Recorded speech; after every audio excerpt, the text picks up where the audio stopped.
There's a fear almost every choir leader carries, and even if they never say it out loud, and that is, if I push too hard, people will leave. So, standards stay comfortable, rehearsals stay relaxed, corrections are softened, expectations stay implied, and slowly something frustrating happens. The choir doesn't quite improve. Today we're talking about how to raise standards without damaging morale, losing warmth, or turning your choir into something it was never meant to be. Welcome back to the Ambitious Choir.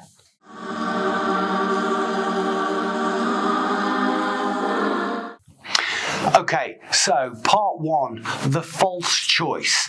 Many choir leaders believe that there is a choice. You can have high standards or you can have a happy choir, but not both. Well, that simply is not true. In fact, most singers will enjoy improvement. They enjoy sounding better. They enjoy tighter harmonies and that land cleanly. And they enjoy the buzz of a concert that feels sharp and confident. What people don't enjoy is confusion and unclear expectations or sudden changes in tone. The problem isn't standards, the problem is inconsistency. Ambitious choirs understand this. Clarity reduces anxiety and it doesn't raise it. Part two, why standards slip. Okay, let's be honest about why standards often drift. It's rarely laziness. It's usually one of three things. One is avoiding discomfort. Correcting people as a choir leader can feel awkward. Stopping rehearsals repeatedly feels negative. Calling out like late arrivals feels confrontational. So as choir leaders, we soften. We let things slide.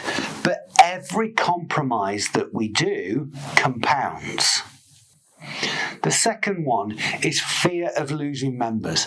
If numbers are already fragile, standards feels risky.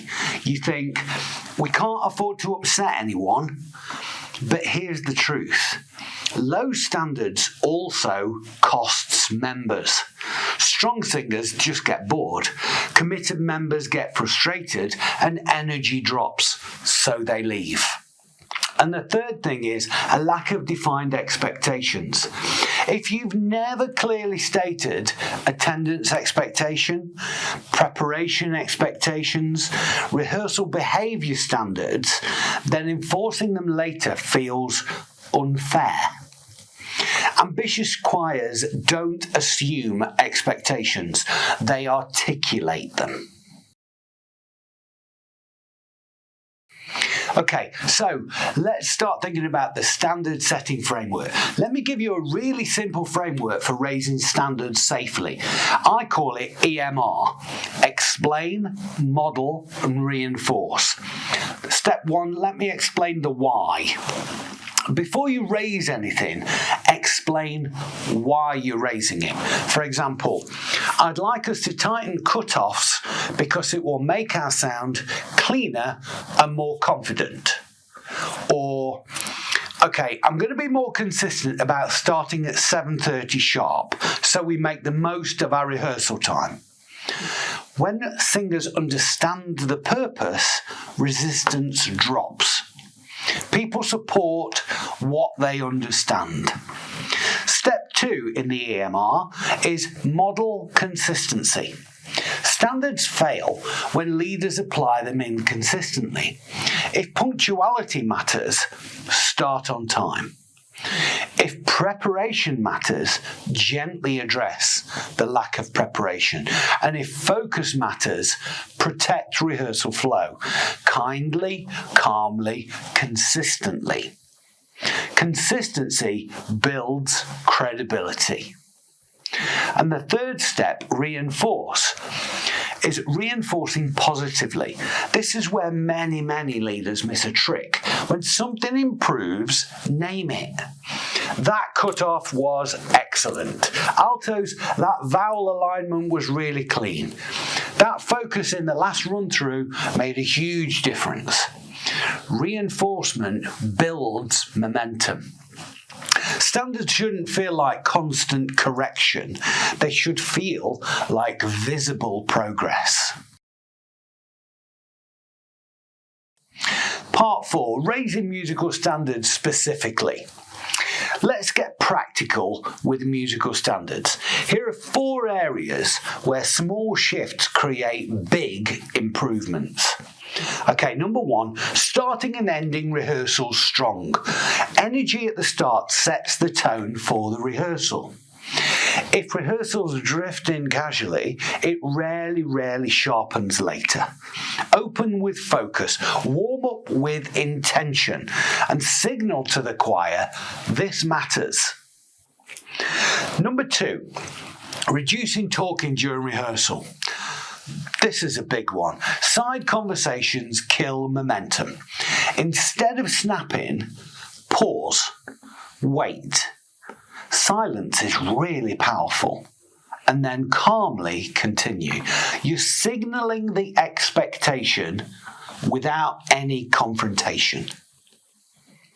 Number 3, clear musical corrections. Avoid vague direction. Instead of, well, that wasn't quite right, try sopranos, bar 42. The rhythm on beat 3 needs to be tighter. Clarity accelerates improvement. They know where to look. Okay, and the 4th one is expecting home practice. Now, this is a gentle one. You don't need to demand, but you can encourage. Just by saying something like, if everyone looks at this section for 10 minutes before next week, we'll make huge progress. People very often rise to the level expected of them.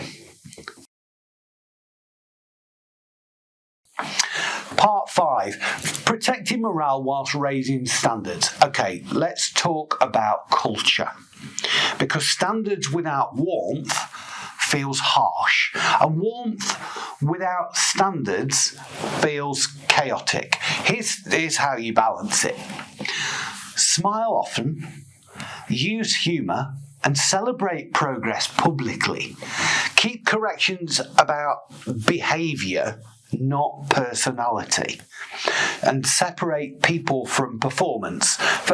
What I mean by this is, instead of "you're always late," try "we need everyone seated by 7:30 so we can start together." It's subtle but powerful. Ambitious choirs are disciplined. They're not tense, they're focused but not fearful. The hidden benefit of higher standards. Here's something many leaders discover. When standards rise, confidence rises. Concerts feel better. Audience respond more strongly, and members feel proud. And pride improves retention. High standards don't push the right people away, it actually attracts them. So, in closing, let's remember that framework: explain, model, and reinforce. If you take one action from today's episode, let it be this. Choose one small standard to raise this month, not 10, 1. Either start rehearsals on time, tighten cut-offs, reduce chatter, increase preparation clarity. Explain why, apply consistently over the next month, and reinforce the progress. That's how culture shifts. Now, in the next episode, we're going to talk about something equally as important: designing concerts the audience actually want to attend and return to. Until then, lead kindly, explain clearly, and don't be afraid to be ambitious.